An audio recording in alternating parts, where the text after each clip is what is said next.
Hello and welcome to the Cross to Bear podcast.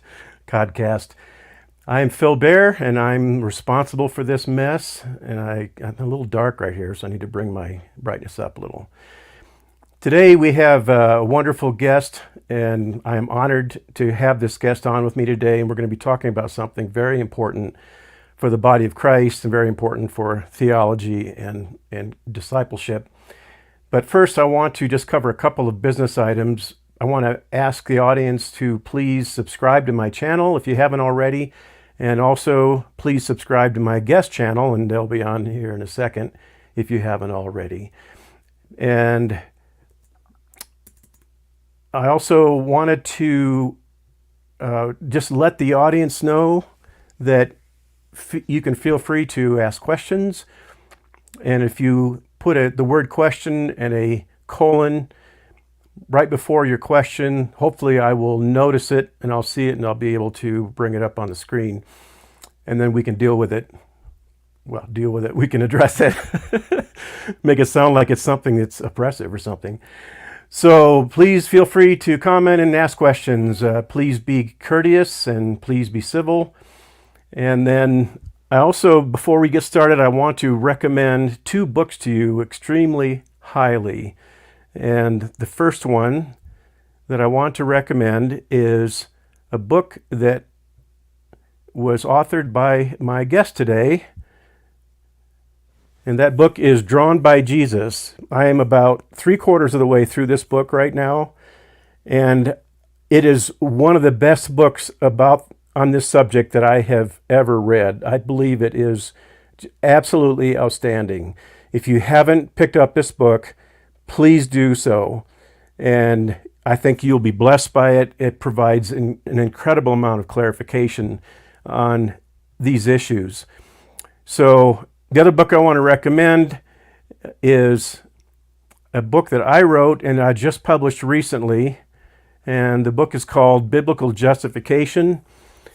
And the subtitle is How Man-Made Tradition Has Corrupted the Biblical Doctrine of Justification. And I hope to have a lot more discussions about this topic in the very near future as well. If you can only read book between now and the end of your life, I want to recommend the Drawn by Jesus book. But if you can read two, then you can feel free to read mine as well. So without any more delay, let me introduce Leighton Flowers, my honored guest and friend. And I appreciate you coming on today, Leighton. And I want to just, if there's anyone who's listening who doesn't know your background, can you just give me just a 15-second synopsis of your background so that people who are seeing you for the first time just kind of get an idea of who you are? I'm a theology geek.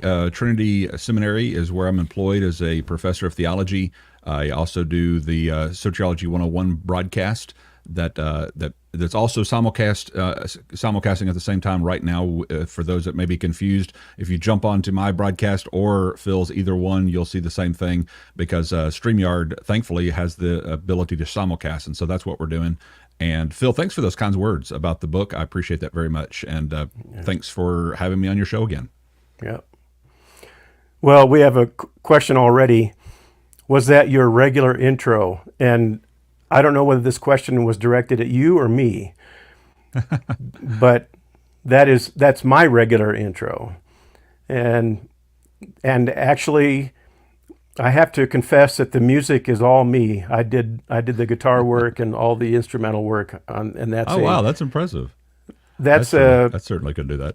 That's a composition from about probably 25 years ago, and it's called Out of the Silent Planet. And it's named after the Ransom trilogy that C.S. Lewis wrote, the science fiction trilogy. And a lot of people don't know that C.S. Lewis wrote a science fiction trilogy. Mm-hmm. And if you can read 5 books between now and the end of your life, then I would recommend Drawn by Jesus, Biblical Justification, and then Out of the Silent Planet, which is the title of that book and the title of the composition. And then the second one is Paralandra, and the third one is That Hideous Strength. I also have a song called Paralandra that I composed. So, oh, wow. Okay. So I'm a musician. I love to blend the arts and theology.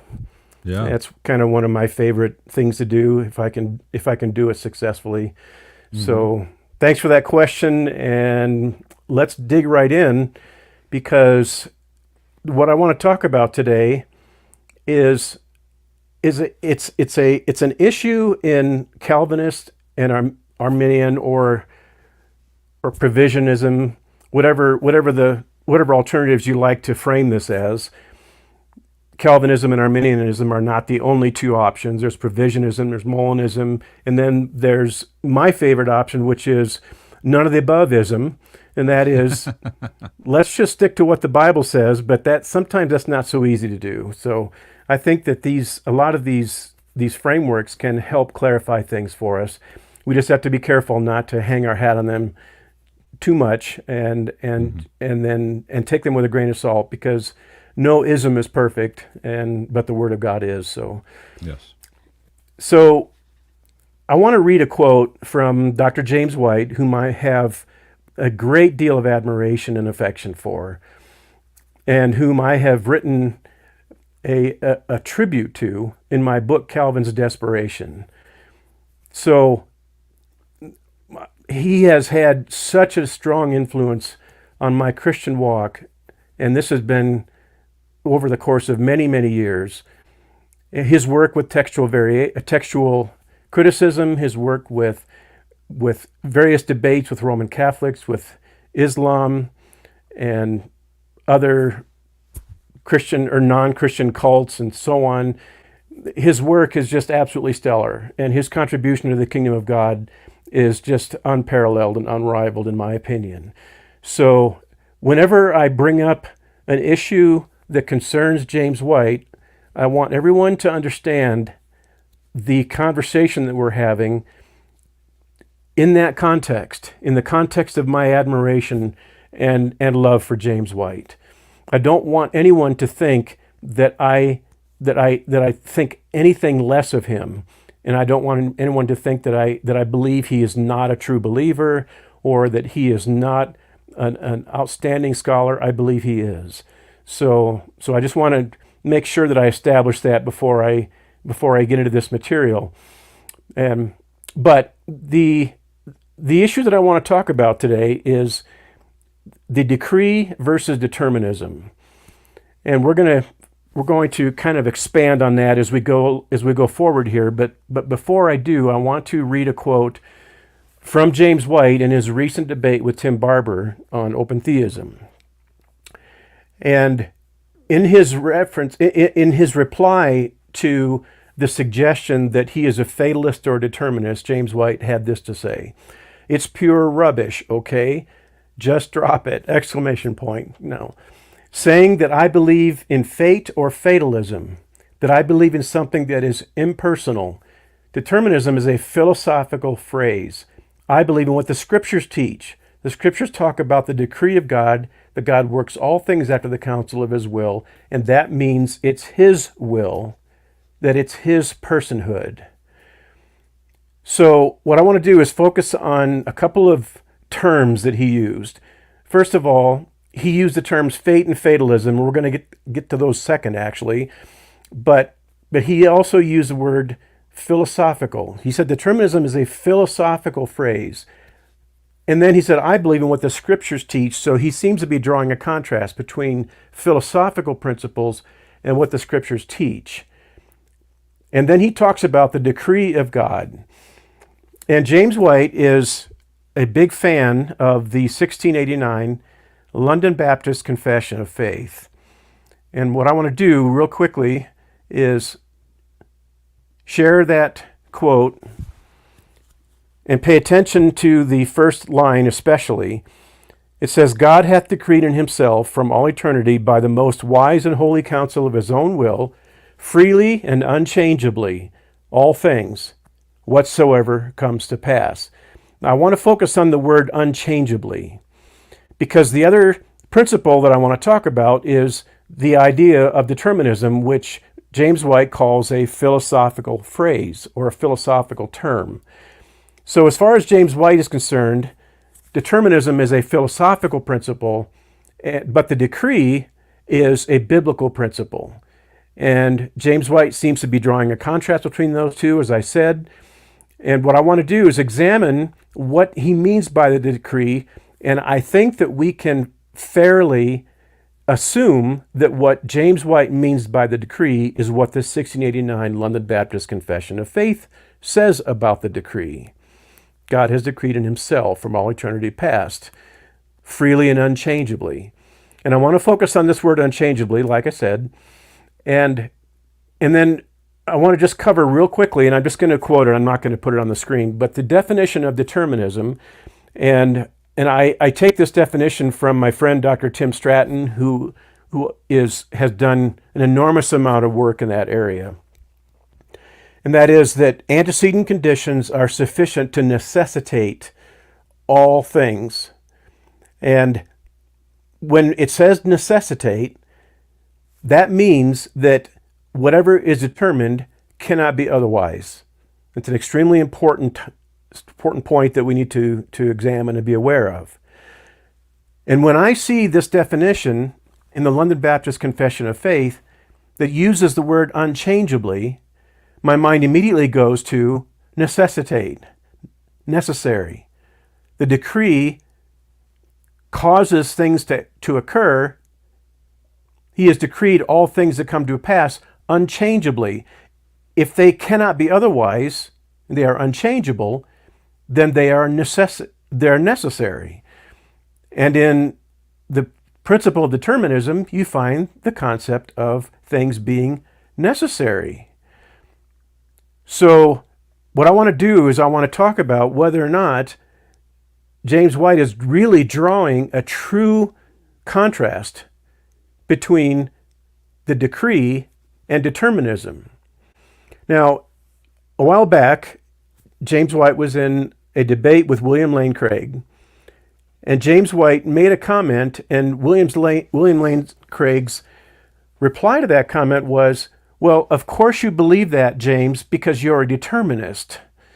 And when William Lane Craig said that, James White didn't say, "Oh, no, that's rubbish. Just drop it. I'm not a determinist. Determinism is a philosophical phrase, so don't pin determinism on me." He never actually objected to William Lane Craig saying that he was a determinist, that James White was a determinist. Well, I just add to that while you're on that point is that when Bing Yong wrote his book on theistic determinism, he's a self-proclaimed theistic determinist. He uses the term determinism all the time, and he has no problem with it. That Dr. White touted his book on his broadcast numerous times, and I believe on Twitter and other places. And so for him to tout a scholar's book who affirms they are determinist and that he's defending their form of Calvinistic theology, this seems to be, to me at least, Phil, it seems to be motivated by this desire to soften the language, but not the actual belief. So you see this in the political world a lot of times when, instead of saying I'm a pro-abortionist or I'm a pro-murderer of babies that aren't born yet, nobody's going to say that, but they'll say, reproductive rights or, choice of a mother, these kinds of things. You're softening the language, but you hold to the exact same view. And that's I think that's all that Dr. White's doing. I think he's trying to adopt softer language that's more palatable, but holding to the exact same view as any of the other theistic determinists that are out there. Yeah, and I don't know if I could attempt or should attempt to comment on why he's doing that. But Tito Santiago is a friend of mine, and his comment was that what James White is doing is actually damage control, because a lot of people are holding James White's feet to the fire, and so he's getting a lot of pressure on this idea of determinism.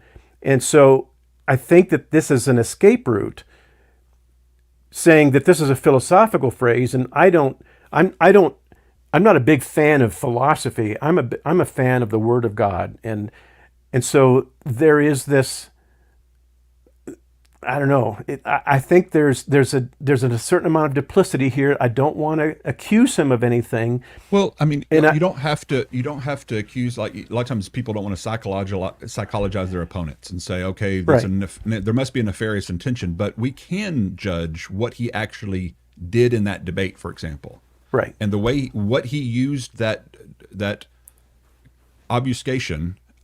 What he used it for in the debate with Tim Barber was to get out from underneath the charge that Tim Barber was bringing against determinism. So in order not to answer the charges against determinism, he just says, well, I'm not a determinist, I'm a decretalist. So how does he use it?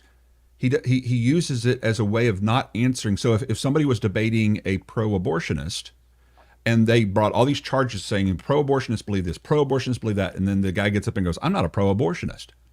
I'm a pro-choice person. So none of those arguments against me apply anymore. And you're going, okay, all you did was change a label. You did not address the actual point of contention, the actual argument. And Tim Barber handled that masterfully because he went back and he reread the same accusation and statement, taking out the word determine and putting in the word decree and saying, now answer the question, Dr. White. And he never did, because he knows full well that's the problem of their entire system, this more fatalistic way of looking at things. And yes, fatalistic is the right word, and we can talk about that a little bit further too, because that's not just atheistic. Somebody was making a comment on the side channel that the word fatalism is not unique to atheism. And we can talk a little bit more about the differences between those two, because both fatalist and determinist, whether theistic or not, are all affirming the same thing.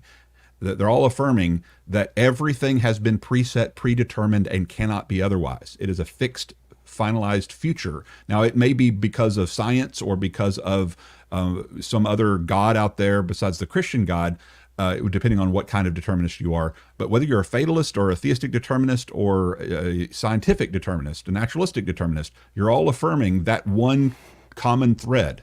The difference is in how you play out your life.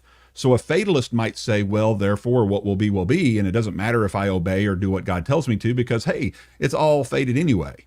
That would be the outflow of a fatalistic way of handling a common belief of determinism. Another way of handling it is say, no, it does matter what we do. We should still act like our choices matter, even though everything's already been determined.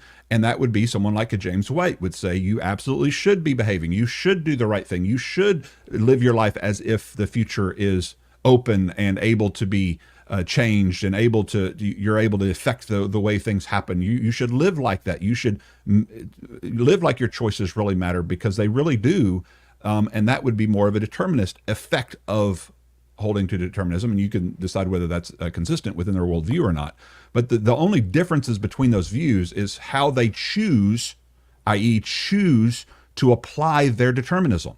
And what's ironic about that is how they choose to apply their determinism is also equally determined. And when? So when a Calvinist becomes fatalistic and becomes someone who says, what will be, therefore it doesn't matter if I look both ways before I cross the street, it doesn't matter what I do, he's doing that because God determined him to.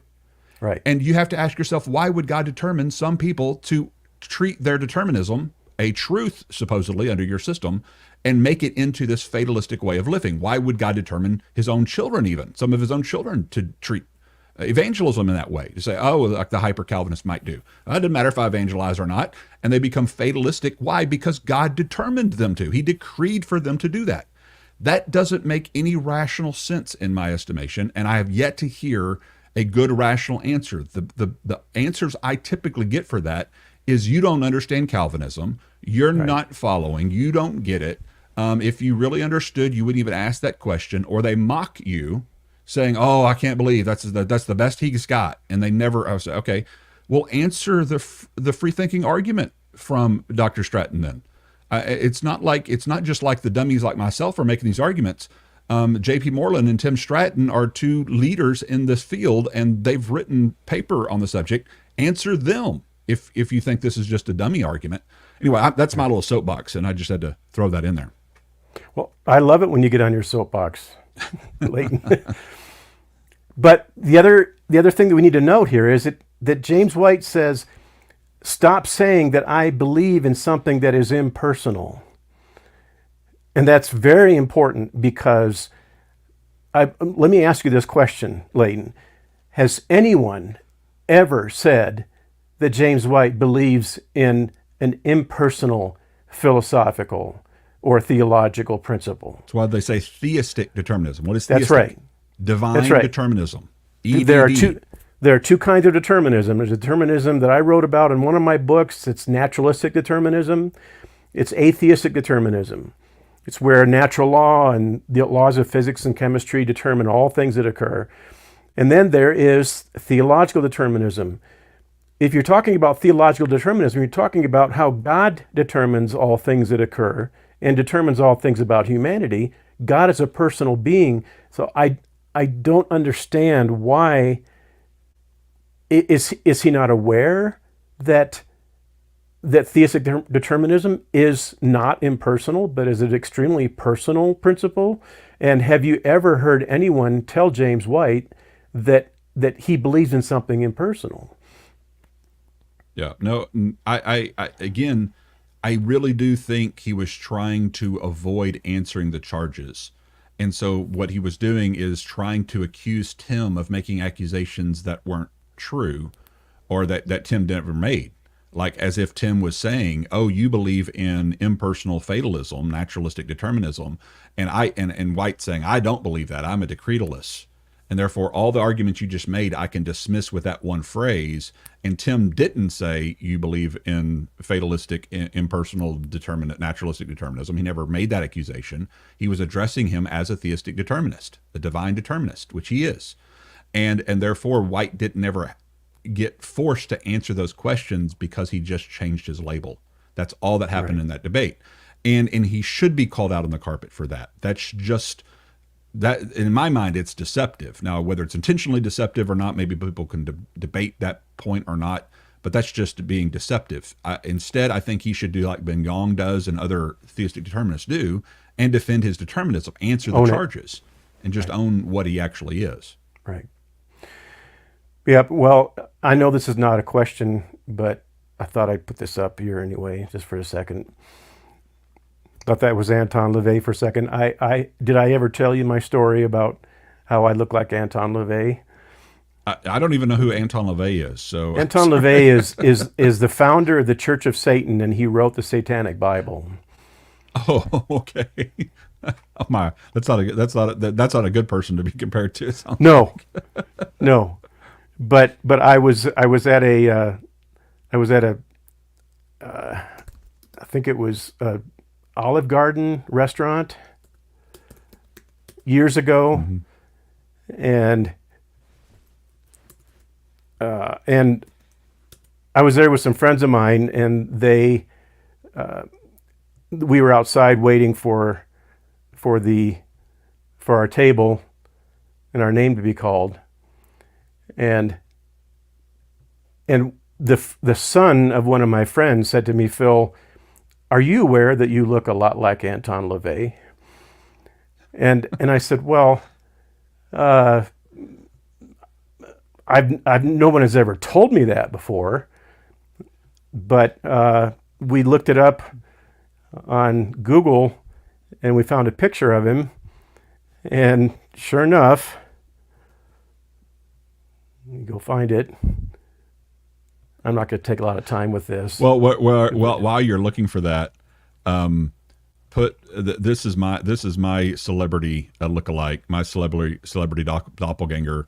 Paul Hollywood is the one who people said that I look like. He's some celebrity chef on some, I don't even know, Bake Off, and I don't remember. I've never watched it. Somebody just kept sending me pictures. You look like Paul Hollywood. So should we call you Paul from now on?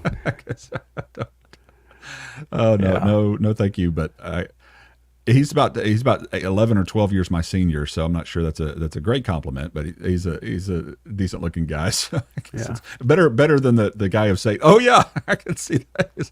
His ears are much larger than yours though, and he's got a little meaner eyebrows than you got. So thank you for saying that. I appreciate that. When I was a kid, I had elephant ears. You need a snake. You need to get a snake or something, I guess, to see if you can really pull that one up. But yeah, but people have said that anybody. But when in true though, anybody who's bald and has just a black goatee is going to have some resemblance to that man. I Right. mean, any guy that's Or Howie Mandel. Yeah. right. Yeah. But when we got into the restaurant, there were about 15 of us around a big table, and the waitress was going around the table taking everybody's orders, and she skipped me. And as she went about 2 people down from me, I cleared my throat, said, "Excuse me, but I believe you skipped me." And she looked at me. She said, "Oh, I am so sorry, sir. I didn't mean to skip you. I would never do that on purpose. I am so sorry for skipping you." And then she kept on taking more people's orders, and she finally came back and took mine after she was done with everybody else's. And I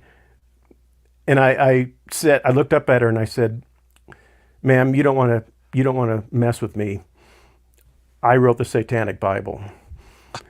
You're messing with her. And her eyes just got real wide, and she looked over at my friend who had made that comment outside, and he just looked at her and went like that.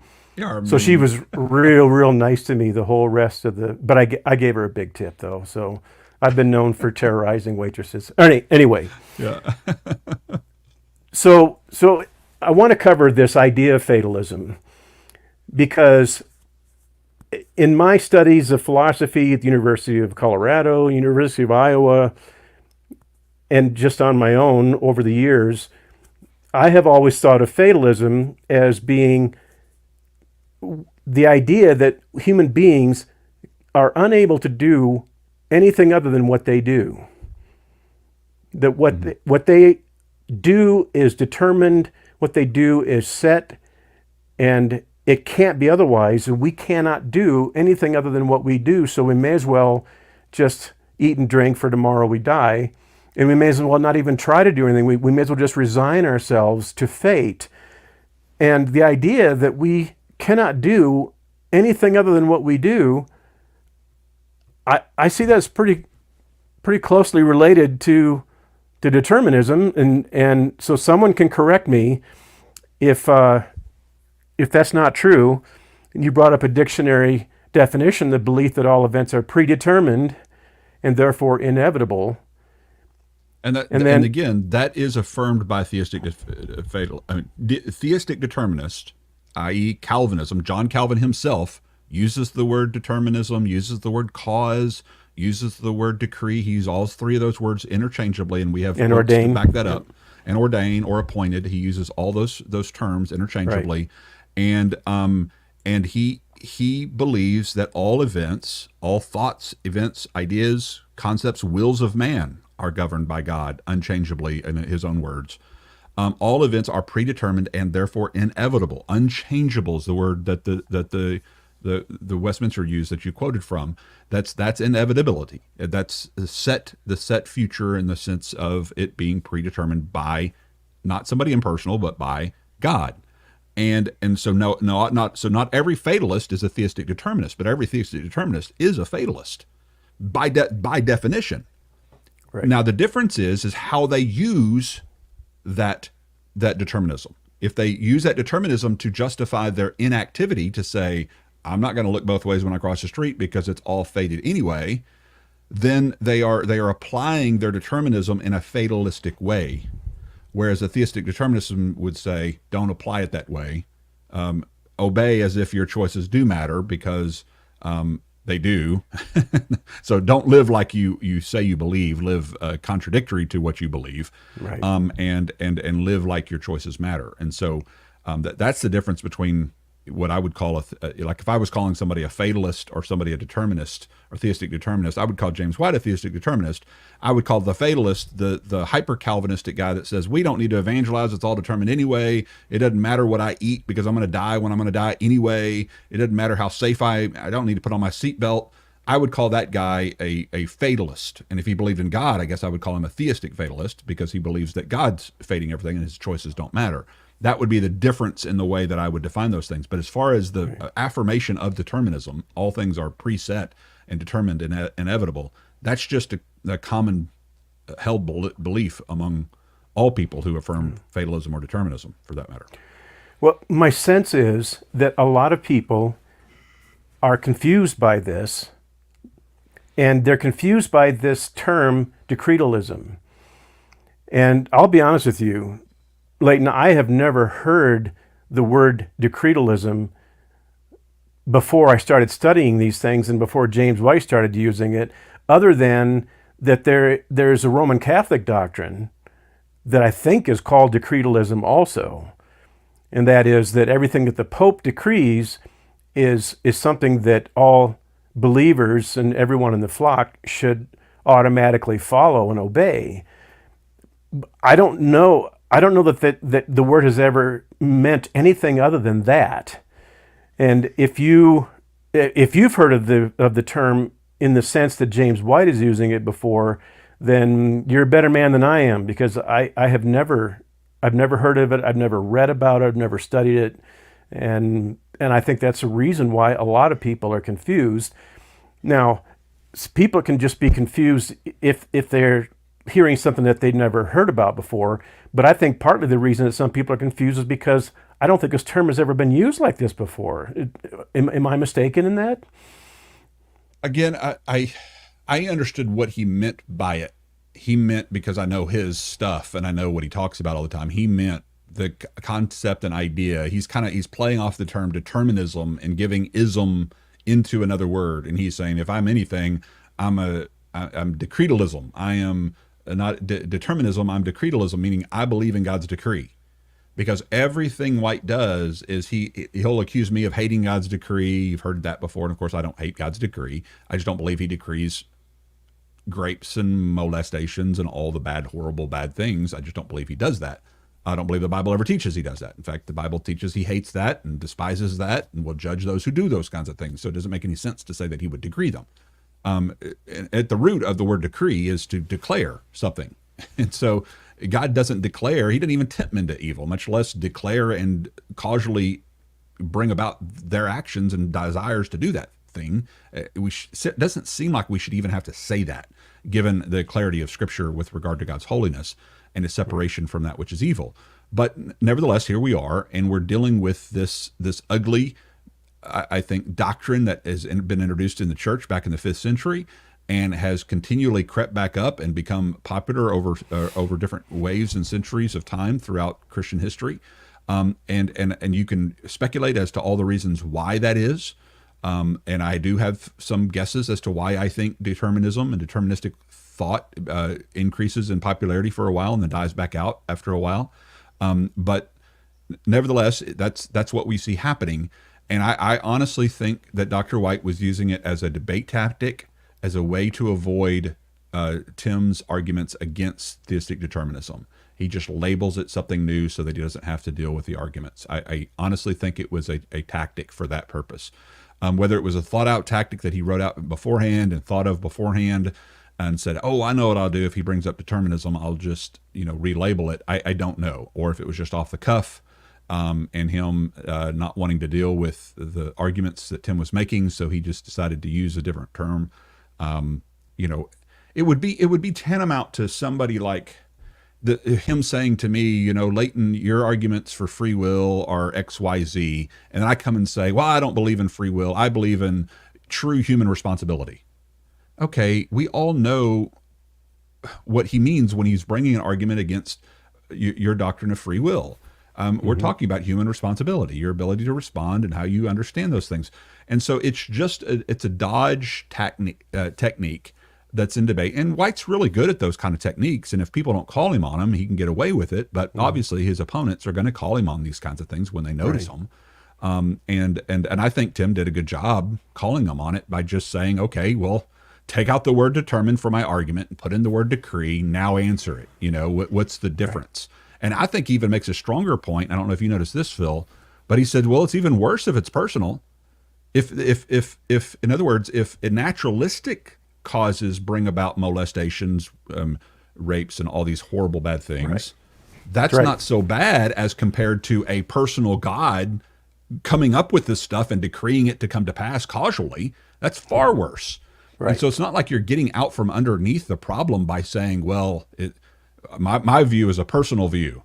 Okay, that's even worse. Right. You've got even a bigger a question to answer than if it's just happens by naturalistic means. And the question that I constantly ask whenever someone begins to discuss the decree of God in the Calvinistic framework is, can God's decree ever be resisted or overcome or thwarted or reversed or even challenged? And I Well, have if it to is, say, then it would be because he decreed it. I mean, well, yeah, you see what I'm saying? yeah, I mean, because I mean that's essentially what the Calvinistic framework is all about. They have a principle called irresistible grace, and grace is irresistible. And the reason grace is irresistible is because grace is a part of God's decree, and God's decree is irresistible. Would it be possible to actually fight back against an omnipotent God and win? And Yeah, now, and the answer has to be no under that particular framework. well, I will give some defense for those in the theological realm that use decree.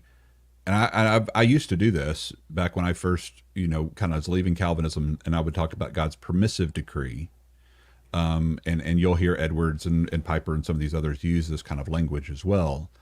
And oftentimes, depending on whether you're more from an Arminian or a free will theological stand, or from a more decretalist stand, if you want to use that terminology, a determinist stand, is how you use the word permission. And even we know that John Calvin kind of balked at those who use the word permission, Right. in the way that it's often used historically, with regard to, like, God did not intervene to stop. Okay, he had nothing to do with it. He didn't cause it to happen, but he did not intervene to stop it, and thereby he decreatively, permissively decreed it. Right. In other words, he declared it shall be so because he knew it would happen, and he didn't stop it. Now that is a very Arminian free will position. It is not a Right. decreative, deterministic position, because what is God letting happen except what he's decreed on that statement with regard to all things that come to pass? And so theistic determinists, at least the ones that know what they're talking about, would never say that God simply sees something's going to happen and doesn't choose to intervene to stop it. None of them make that claim. If they are, they're not Calvinistic determinists. They're certainly not following Calvin's teaching, and they're certainly not adhering to what White and Bignon and other theistic determinists that I'm aware of have taught. And so that's what gets confusing sometimes, is sometimes because there's so much crossover between the different theological camps, you'll hear even an Arminian theologian like a Wesley or someone like that using a permissive decree language. And what they're literally talking about is true allowance or permission, where I permit Satan to tempt, I permit Satan to reign, I permit Satan to rule on this earth for a time, along with the principalities and rulers, where eventually they will be destroyed. But as of now, they're being permitted. But I'm not the one, God speaking, I'm not the one tempting and controlling and determining their actions. They're freely doing that, right, independent of me. And that's a very free will position. Right. And not at all resembling what we read from the Westminster or other determinist, right, statements. And so someone could say that God ordains certain things in the sense that he doesn't stop it, that he permits it. But I don't think you can frame it in those terms and still use the word unchangeably. Because if God allows something to happen and doesn't intervene to stop it, we have to conclude that it could have been otherwise. It just wasn't otherwise. God knew it was going to happen, and God allowed it to happen. There's nothing unchangeable about that. That's all changeability. That's all something that could have been otherwise. And if that's the case... And if it would have been otherwise, that's what God would have known. And just like I always use the Peter analogy, because it's a biblical analogy. He denied Christ not once, not twice, but 3 times before a rooster crowed. So within a given time frame, Jesus prophesied, I guess you would say, that this is what Peter will do. Therefore, the question is, was Peter determined to do that? And my answer to that question would be, well, Peter determined to do that. The fact that God knew it beforehand is a mark of his divinity, not a mark of his determination of Peter's actions. And that's a difference philosophically between our views. Is the reason Jesus knew it is because Peter freely chose to do it. Whereas on decretalism, determinism, the reason Jesus knew it beforehand is because he decreed him to do it. He scripted it. I mean, Right. And I use that terminology very carefully because I've even heard when Calvin is talking about this using the term script, as in the divine script, the divine decree. I'll be even using author analogies, like a book that has been pre-written, and talking about these kinds of things. And so those are very different approaches to this issue of God's knowledge. And of course, Tim Barber, where you and I would differ with him, is he's more of the dynamic open position. And we have differing views with him on those points. Theologically, we're much closer to Tim Barber because we don't hold to Calvinistic theology. Right. Whereas Tim Barber would agree with us on those points. But we may have difference in way philosophically we just explain how God's knowledge works within time and space. And all of the nuances of how you describe and work that out. You're right. Yeah. Well, did you have some quotes that you wanted to share in reference to this issue? I'll read this one from John Calvin, Institute of Christian Religions, is Book 3, Chapter 23, Paragraph 6. Quote, "But since he foresees future events only by reason of the fact that he decreed that they take place." So in other words, the reason he foresees it is by the fact that he decreed that it takes place. Right. In other words, he's not foreseeing something else somebody does. He's foreseeing what he's decreed to take place. Okay, so keep that in mind. "They vainly raise a quarrel over foreknowledge." And so he's speaking about those Arminians, those non-Calvinists out there. They raise this quarrel over foreknowledge when it is clear, he says, all things take place rather by his determination and bidding. So John Calvin is a theistic determinist, right? Because he says all things, and he even goes on to talk about, and I don't have it here right here in this particular quote, but where he talks about the wills of man, every thought, action, deed happens as God has destined, and it even uses the term cause clearly in his quotes, which I know you wrote in the first chapter of your book, and Calvin's Desperation. That you went through all of this line by line, demonstrating that we're not just making this claim about Calvin, we're showing you his own words. Right. And so he uses those terms interchangeably.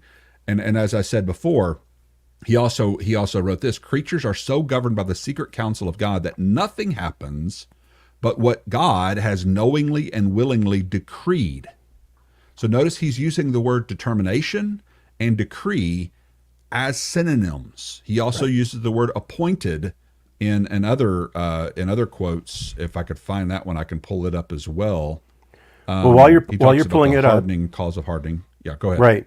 While you're pulling it up, I argued in my book also that Calvin said no cause can be sought for but the will of God, and he quoted Augustine in saying that the will of God is the cause of all things. And since he says no cause can be sought for but the will of God, then I have actually expanded that trope to say that the will of God is the singular cause of all things that occur in the universe with specificity. And so we also have to add the word cause to this. It's not just that he determined it, he decreed it, but he also caused it, because Calvin uses the word cause constantly whenever he talks about this. And there are people who will deny that Calvin was an exhaustive divine determinist because there are other places in some of his works, like the Institutes for the Christian Religion and the Eternal Predestination of God, where he seems to retreat from some of these ideas, and he's not consistent with himself. But the reason we can be certain, or we can be confident, that Calvin was an exhaustive divine determinist is that when he said the will of God is the cause of all things, he introduced that by saying the sum of the whole is this. Yes. Yeah. And I argue in the book that whenever he uses the words sum of the whole, what he's giving us is the ultimate central core of his ideology. He never says the sum of the whole is this whenever he whenever he says things that seem to contradict his core ideology. But cause is extremely, extremely central to all of this, just because of the fact that Calvin used the word cause so often, so frequently.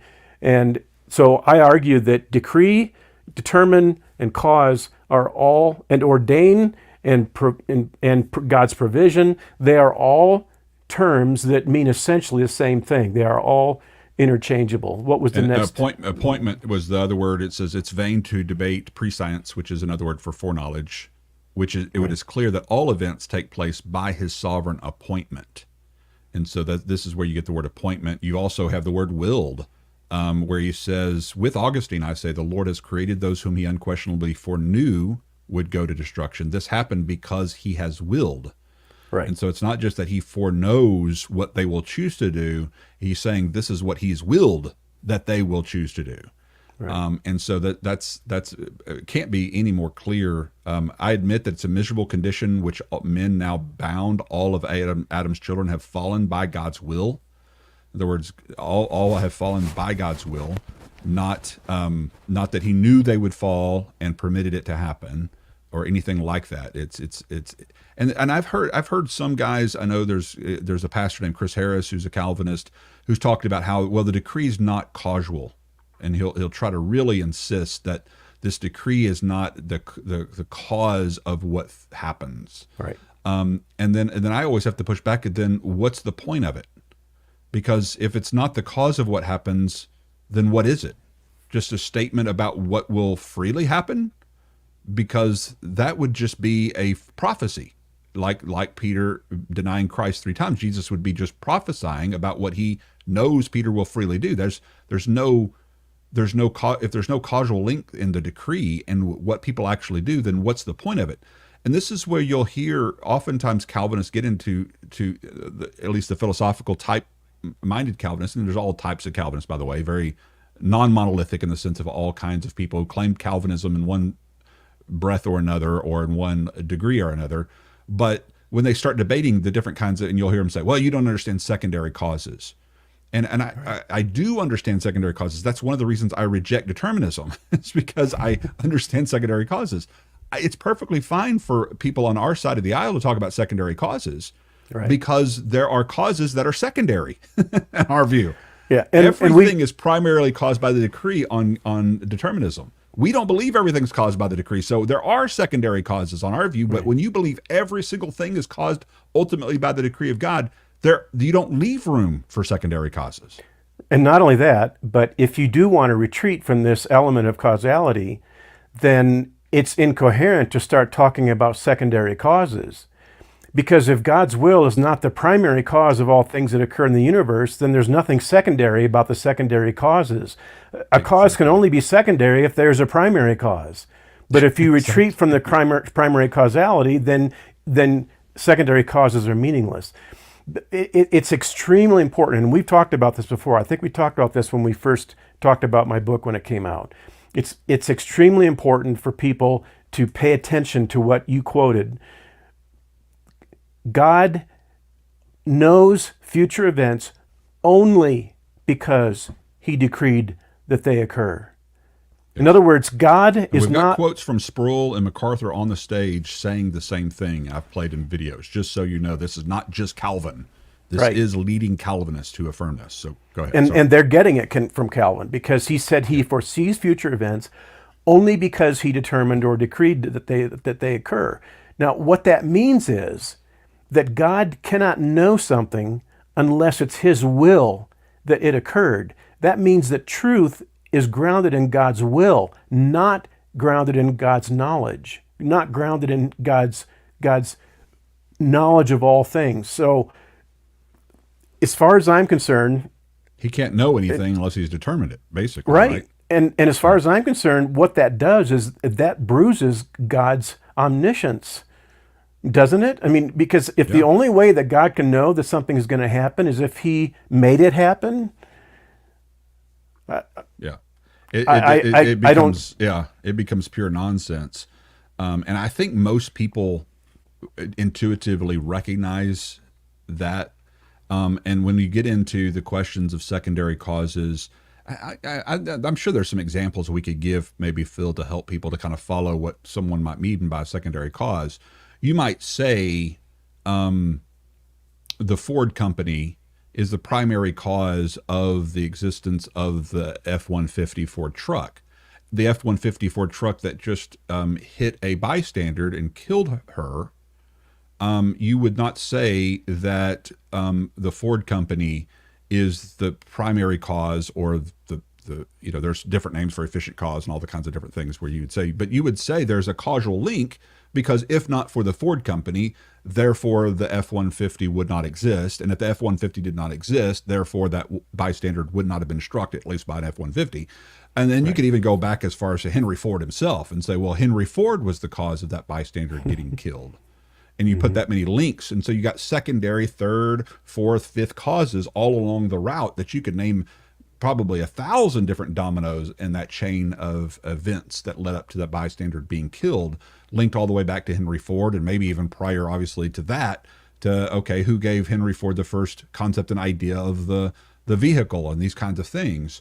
And you can see how that can get kind of complicated, but you also see that obvious, very distinct difference between Henry Ford scripting out this idea and concept that the thing that he creates strikes and kills someone in the future, versus Henry Ford creating a vehicle that has the capacities to do both good and evil, and that has drivers that are fallible and make mistakes, and permitting those things to be put on the road, and all the kinds of things that go along with that. There's a huge difference between those things, and everybody sees that. Everybody knows that. Right. And that's why when you insert theistic determinism into the minutia of our daily lives, it wreaks havoc in our minds and in our sanctification process, in how we deal with our own sins and temptations. Because after all, if I'm addicted to a sin or a habit that's bad, or doing something that's evil, God decreed for me to be this way, and to have this addiction, and to have this problem. And according to what the scripture says, he's decreed all things for the glory of his own will, and for the praise of his own glory, so that he will be more magnified. So my addiction, whatever it may be, is actually glorifying my God, according to this theology. That's right. And yes, it's sinful, and yes, he's going to condemn me for it. Yes, I'm going to still be punished for it. But nevertheless, he decreed it. I can't stop it unless he decrees me to. And it's glorifying my God. It's for his good pleasure, his glory. How is that not a perfect rationalization and excuse for every addict? Then to be able to say, that's right. I can't do anything about it anyway. If God wants me to stop, then he'll cause me to stop. He'll bring me the desire to stop. He'll help me, or bring me the help to pull me out of this addiction. But until then, I guess I'm just going to continue to in this addiction, because I can't help it anyway. Right. Well, a few years ago, I posted a list of things that have no reason to exist if Calvinistic determinism is true. And one of them is evangelism. Because if God simply decrees who is saved and who isn't, then there's no point in preaching the gospel to them, because God is just going to simply say, that guy's saved, zap, you're saved, you're irresistibly drawn, and somebody else is not saved. And so there's no reason for evangelism at that point. And provisionists and Arminians and so on, we have all been making that case for a long time. And the response that I get is, Phil, don't you understand what secondary causes are? Don't you understand what means are? Means is the big word that is invoked whenever we bring up these problems. And I argue in the book that if means are what God uses to bring about his purposes, or what God uses in order to determine that certain things occur, then the first question you have to ask is, could the means overrule or override or overcome God's decree and God's determining purpose and whatever that means is accomplishing? If the means can override it, then God's will is not the determining cause of all things that occur in the universe. But if the means if they can't override it, then the means are meaningless. And I loved it. I kind of gave a little play of words there in the book. The means are meaningless. Yeah. See what I did Well, there? that's one of the plays I do. I've said on my broadcast thousands of times. Means mean something. Means do mean something, and on determinism, means don't mean anything. And what I mean by I'm not that, the first one to bring that up. You mean? no, yeah. Oh, Well, darn! I thought that was original with me. You had a different phraseology there, so it's okay. But and I probably stole it from somebody that I don't remember stealing it from. But if means mean something, here's what I mean by that. Okay, so keep following this. All right. All right. If Jennifer is predestined to become a Christian, okay, that's been determined, if you will. And God has determined the means for Jennifer to become a Christian is that Phil is going to witness to her. Jennifer's the waitress at a restaurant. Phil gives her a hard time, but witnesses to her. Okay, so God has How'd you know that the name of the girl at the Olive Garden was Jennifer? I really didn't. If it is, and that's amazing. I'm a prophet, didn't know it. So Phil is predestined to witness to Jennifer. All right. So that's what they mean by means, is the means are also predetermined. And so it's not just the ends are predetermined, but the means are predetermined. So Phil is predetermined to witness to Jennifer. Now, if you've got somebody who never witnesses as a Christian, it's because God predetermined that they would never witness as a Christian. So if they're one of the fatalistic kind of hyper-Calvinist, it's because God determined them to be one of those kinds of people. You got to keep that in mind as well.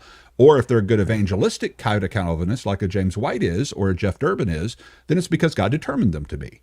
And so you got to keep that in mind, because that's behind the scene, so to speak, in this whole scenario, is that the reason that some Calvinists turn fatalistic and hyper is because God determines them to. And those he determines to be good kinds of Calvinists who do witness is because he is determining the means to do that. And so here's the problem with that, is if you refuse to witness to Jennifer, which you won't because God is determining you on determinism, the point is that those means are not what causes Jennifer to be a follower. Because remember, regeneration is what causes Jennifer to be a follower. Regeneration is what changes her will, not Phil's words, not his persuasion, not his apologetic arguments, not his nice demeanor. None of those things have any effect on Jennifer. The only thing that has an effect ultimately on Jennifer is her nature being unilaterally changed by an irresistible grace of God.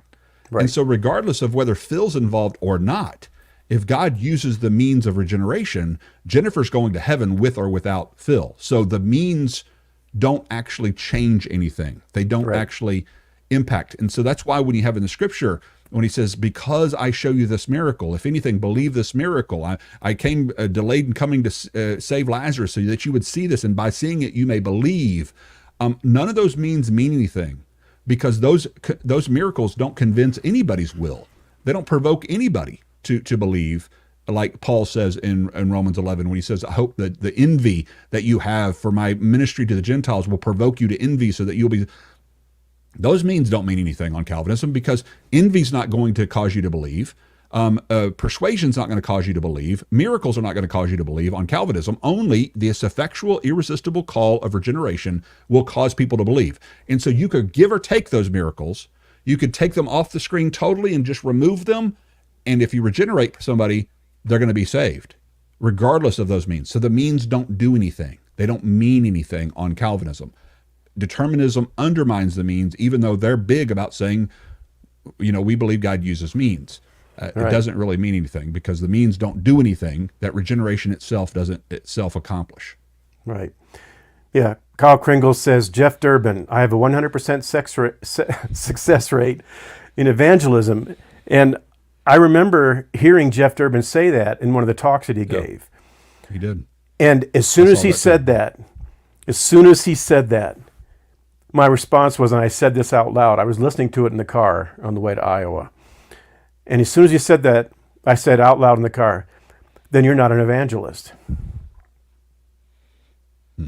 Because if people are saved or lost, depending on God's decree, no matter what you do, then you play no role in the formula whatsoever. So if you have a 100% success rate, all that's saying is that God has a 100% success rate, that God's will is going to be done and God's will is deterministic. And so if at that point, it's God who's being successful, it's not you, because you're not contributing anything to the formula whatsoever. Now, I love Jeff Durbin. He's a gifted preacher, and I benefited from his talks on the 5 solas and justification and so on. Yeah. And so yeah, he's a great guy. Love him to pieces. But at this point, he's not an evangelist if he has a 100% success rate. The hyper Calvinist out there who's never evangelized a person in his life also has a 100% success rate, according to that logic. That's right. Because what's the success rate?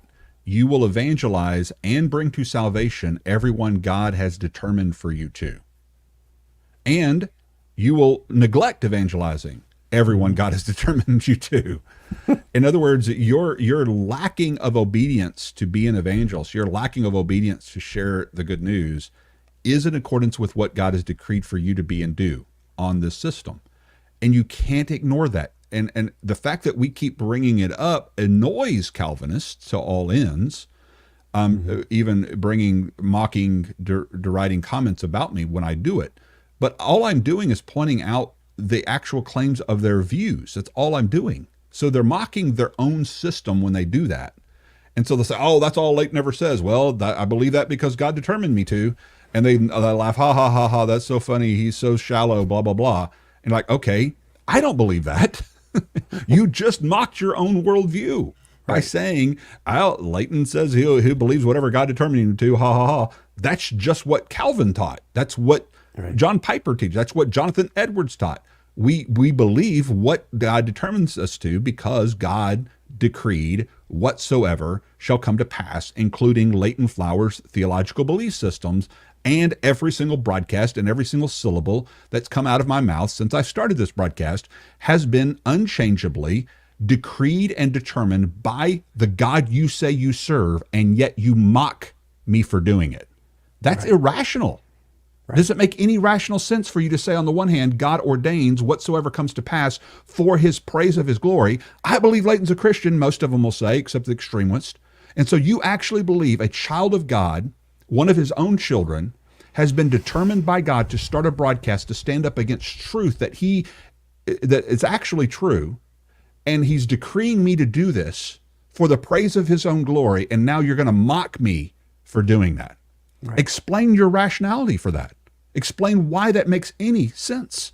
And then maybe I'll take your argument seriously. But until then, I'm going to just continue to restate out loud the hidden secrets about Calvinism that nobody's saying, so that people see how ridiculous the claims of your system really are. Right. And a few months ago, James White was heavily criticizing some of the things that were occurring in our society related to the LGBTQ movement and woke ideology and so on. And he was basically calling it demonic and evil and ungodly. And I commented on that thread that, James, why are you criticizing LGBTQ ideology? Because let me guess, if you got God decrees all things, then God decrees. This is God's will that these people embrace this ideology and endorse it and articulate it on the national stage. And the response that he gave was, Phil, that is just simply, what you said is utterly ridiculous, and everyone knows it. You stated his theology, and then he calls it ridiculous, and everybody knows it. Right. And then you say, okay, well then explain how that's not what your own systematic teaches, and he won't do it.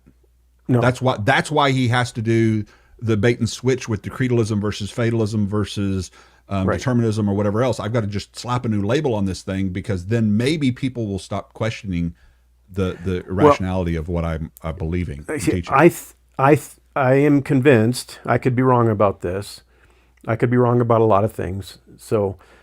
But I am convinced that this is an example of one of the reasons why he has retreated from the idea of determinism just recently, because people have called him out and it said, James White, you are out there and you are rightly condemning all this evil in our society.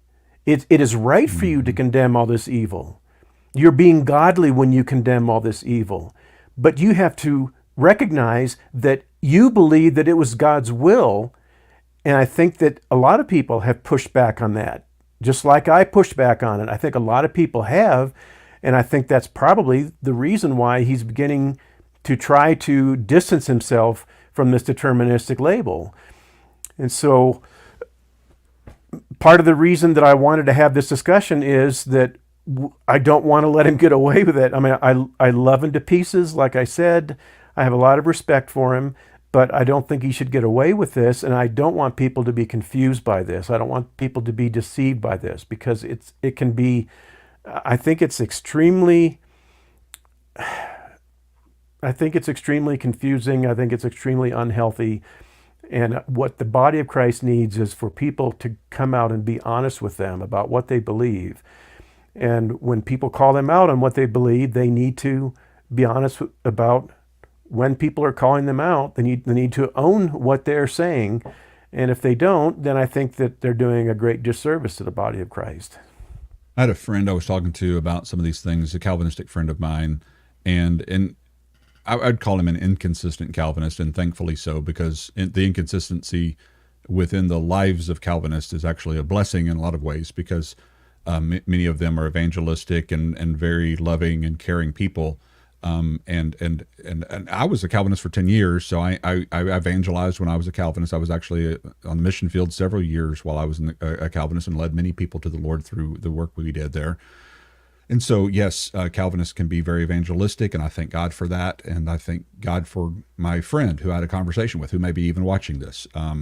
But I remember, kind of asking him, okay, even if it's true what you're saying is happening kind of behind the scenes with the decree of God, these kinds of things, what practical good is it to try to convince people of that belief? In other words, what are you gain? What is the church and your audience gaining by teaching this theology, this philosophy? And he goes, oh, so many good things. I remember his heart just kind of goes, oh, there's so many good things. And I remember as a Calvinist kind of thinking that too. I remember having moments of thinking, oh, this is such a deep and great doctrine of giving God all the glory for even our faith and these kinds of things. And I remember having those kinds of emotional rebuttals to people who would, question Calvinism. And so he kind of has that immediate response, and he launches into this discourse of saying, knowing that nothing can befall me, nothing comes upon me that have not, and he held out his hand, he says, that have not passed through the hands of my God. In other words, it doesn't happen to me unless God allows that to happen to me. And I stop him and I say, wait a second, do you think that's something I don't hold to or believe? Because remember, we believe in God's permission and allowing of the evil and the suffering in this world. And then this is when I went back and pointed out those quotes that we already went to and these things that said, you do understand that your view, at least the one that you're defending, the one that the book that you have there on the table, he had an Edwards book and a Piper book and stuff. And I was like, those guys are not defending that God merely permits these things to pass through his hands. The reason he foreknows it is because he decreed it. They come to pass because he is the cause of it by his divine decree. So it's not that God's just permitting Satan to do his evil. He is being controlled by God to do his evil on the view that you hold to. And that's immediately when he kind of goes, no, that's not, you're not understanding what we believe, Leighton. You're just not getting it. There's secondary causes. He brings in secondary causes. And then that's when I just kind of start pushing back and I start saying, okay, well, I want to understand, help me understand, because I'm really wanting to understand, how is a secondary cause any less decreed than the primary cause? And he goes, now, and immediately, and again, if he's watching this, I love you, but you did bail on the argument at that moment. That's when you started to bail. And the way that he bailed in a very gracious way, but he bailed from the argument. And I point that out because that's what happens over and over and over again in these discussions, is that when you begin to press them on the point of contention, is ultimately, why are you blaming men for what God has decreed unchangeably for them to do that they have no control over, which Right. Calvin admits mystery to, and which every, I think, intellectually honest determinist admits a mystery to, and you can't answer that question in a rational way, then you have to come back to the conclusion as to what is the practicality of it. What good is it doing to the body? How is it helping that teenager who's addicted to pornography, or that young mother who's become an alcoholic because of her struggles and addiction and postpartum depression and these kinds of things? And how does it help the couple who's going through divorce? And how does it help? I mean, what are you telling them? All of these things are happening because God has unchangeably scripted and decreed for every single thought, action, and deed you ever did. How is that helping them? And you could not have It's done not. otherwise. And you could, yeah. Now it could help them to say, "Hey, nothing has befalled you that God hasn't allowed to come your way, and that God's there to redeem and help bring about restoration. No matter what evil choices you've made, no matter what mistakes you've made in your past, God can redeem and bring things good from those things." I see all of those things as being productive and great, but I have yet to find a good practical reason as to why teaching people determinism is helpful, which is one of the reasons I think you see so many Calvinist pastors and practitioners running away from the language of their theologians because they know full well it doesn't play in the pulpit or in the counseling room. It doesn't work. It's not practical. Yeah, there's no pastoral. You can't translate that into anything pastoral. Yes.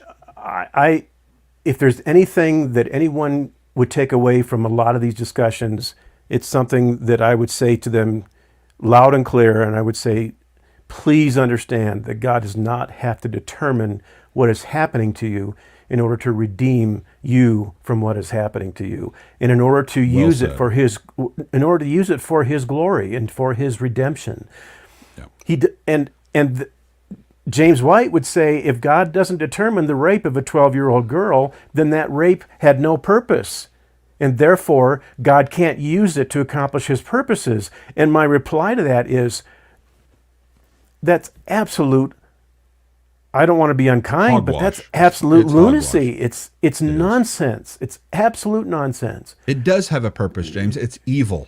The man who did that is pure evil, and he has an evil purpose to gratify his sexual lust and horrible desires in his own heart.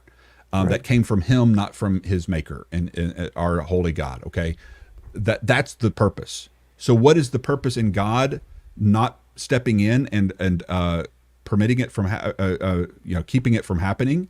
That's a good question. I think that's a good theodicy question as to why God's not stopping evil while it's happening. But Right. I think we can get into the answer to that question, and I think The Problem of Pain by C.S. Lewis does one of the best jobs I've ever read, and it's online. If you go on YouTube and type it in, you can even watch it on the C.S. Lewis Doodles, and it draws pictures as it's going through and explaining why God doesn't intervene within our world to stop the effects of evil and suffering and all those kinds of things. I think those are important questions we all have to answer, but we don't have to all answer the question as to why God would determine that thing to happen. And this whole purposeless argument, as I get tongue tied with the word purpose in purple, but this purposeless argument is, I think, lunacy, as you say, because God does have a purpose in allowing for evil to prevail. Right. He does not have a purpose in every rape, molestation, and heinous evil. Those are evil purposes. That's why they're not of God. That's why you call something of God and something not of God. If it's of God, it has a good purpose. If it's not of God, it has an evil purpose. It's that simple. And what James White wants to do is that everything has a godly purpose. Everything has a purpose from God, even the evil things, which ends up doing exactly what the proverb says not to do. You're calling evil good and good evil. And that's just anti-biblical. Right. Yep. Well, let's put that on cross stitch. and let's sell it in the Christian bookstores. God does not have to determine what's happening to you in order to redeem what's happening to you. It's another way of it's putting just that, very God simple. does not, the fireman does not have to set the fire in order to have a purpose to rescue you from that fire. Right. And put it out. He does not have to be both the arsonist and the fireman. He can just be a fireman. Right. And that's our view of God, that God is the rescuer, he's the redeemer. He is not the cause of the fire, he is not the cause of the evil. He is the redeemer of that which is evil. And I think that's a much higher view of our God than what the Calvinists And think. Leighton, you need to be careful about coming up with spontaneous analogies, because you know that I'm going to steal them from you. Oh, good. Feel free. I do it all the time. Well, Hey, as long as I you're think that's promoting my books the way that you are, then hey, you're going to get a pass on whatever you steal from me. So thanks for that. That's right. I've earned it. I've earned the right to. Yes, you've earned it. Of course, I was stealing analogies from you long before that new book came out. Long before I was promoting your books. My problem is my memory is so bad. I know I steal analogies, and I don't even know that I'm stealing analogies, because I'll read something 4 years ago and not even remember that I read it, and then I'll start thinking of this analogy, and I'm thinking, oh, this is a cool analogy. Oh, do you know C.S. Lewis wrote that in his book?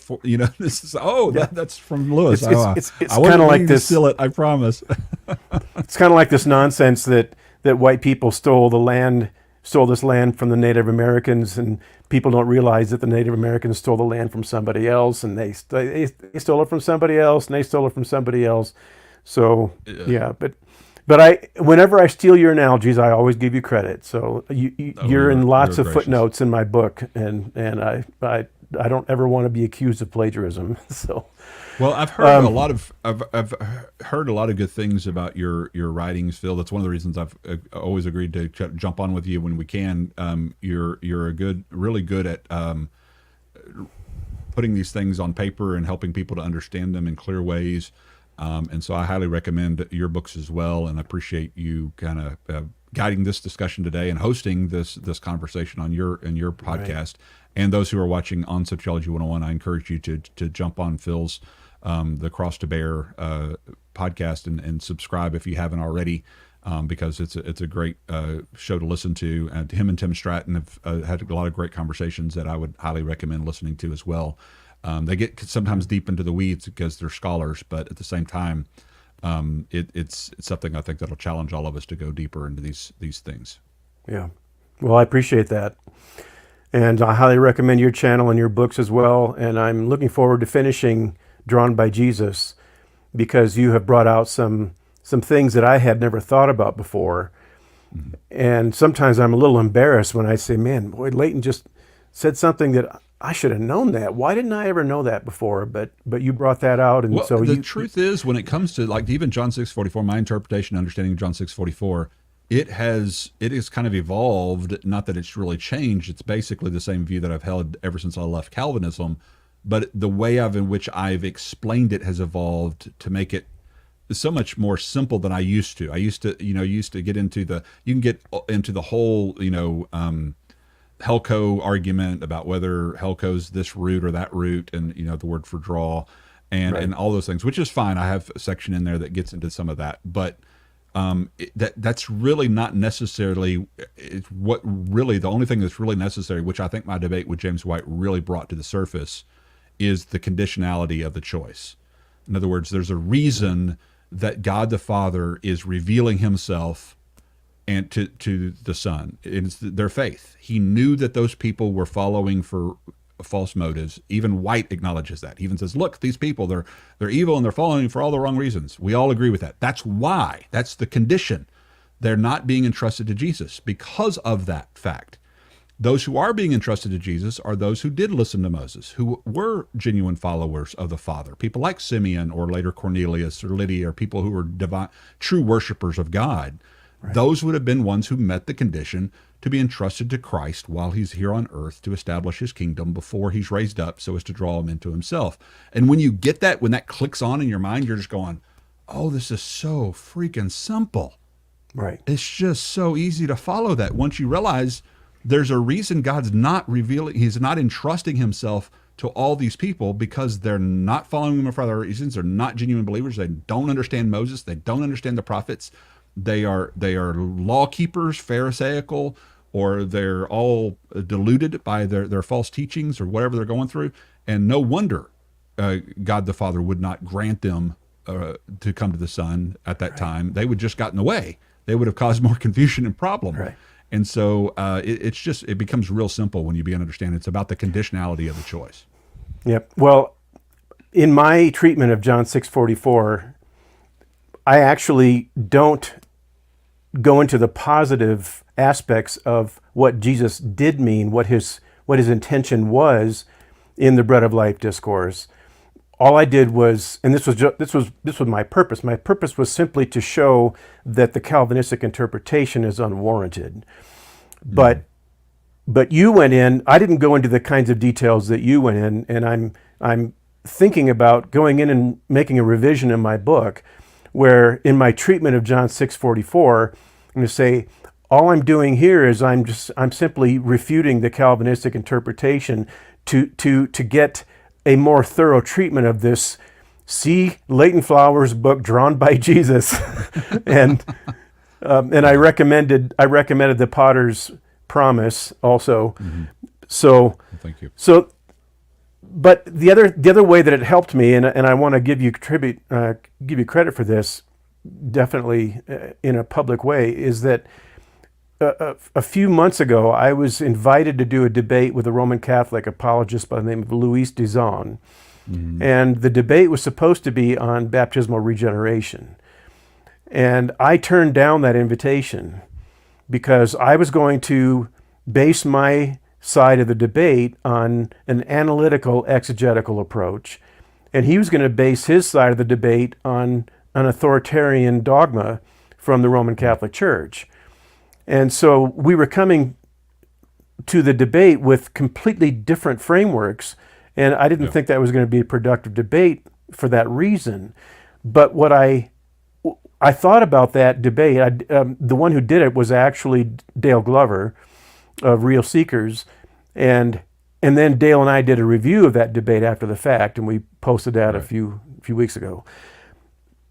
And what I thought about when I read your treatment of John 6:44 was that the Roman Catholic Church is building a dogmatic doctrine on something that Jesus was saying to people who were not genuine believers and who did not have a genuine interest in who he was. They were coming at it for superficial, selfish reasons. You have to be extremely careful about building a definitive doctrine on things that Jesus is saying to unbelievers and to people who he knows don't have a sincere faith and are not interested in having a sincere faith. You can't take the comments that he makes to those kinds of people and then build your whole doctrine around that. And so you just have to be very careful. Now, that doesn't mean that what Jesus said wasn't true. It was definitely true, because if you eat his flesh and drink his blood, you will have life. I mean, all of that is true. But he said that in such a way to be cryptic so that people who were superficial about this whole thing would walk away. It's almost like he deliberately provoked them. It's almost like it's almost like he deliberately drove them away. He said, I'm going to confuse you guys with a lot of cryptic language and with a lot of with some metaphor that you're not going to understand, and I'm not going to explain it to you. I'm going to let you walk away because you're not genuine believers and you're not interested in really being my disciples. So you always have to be careful. And Paul even comes right out and says that in 1 Corinthians, 2:6-8, where he says these things were hidden from the, who's hiding it? They're hidden from the wise and learned. Right. Otherwise they might have crucified the Lord of glory. So the fact that he cries and weeps over them, out of Luke 19, I think it is, where he weeps over Israel. He said, oh, that only you would see these things, that they're now hidden from your eyes. Well, who's doing the hiding? He's doing the hiding through parables. He even says this explicitly in Mark 4. I'm hiding these things from those on the outside. He tells us by using parables, which doesn't make any sense if total inability is true. The T of tulip is true, then there's no reason to use parables to hide these things to keep them from faith and healing, because they couldn't believe and be healed anyway. So he's using those things, and that's exactly right. I think that the Catholic makes the mistake of over-literalizing Jesus's words to teach transubstantiation and the literal eating of the Lord's Supper or something of that nature as being taught in John chapter 6.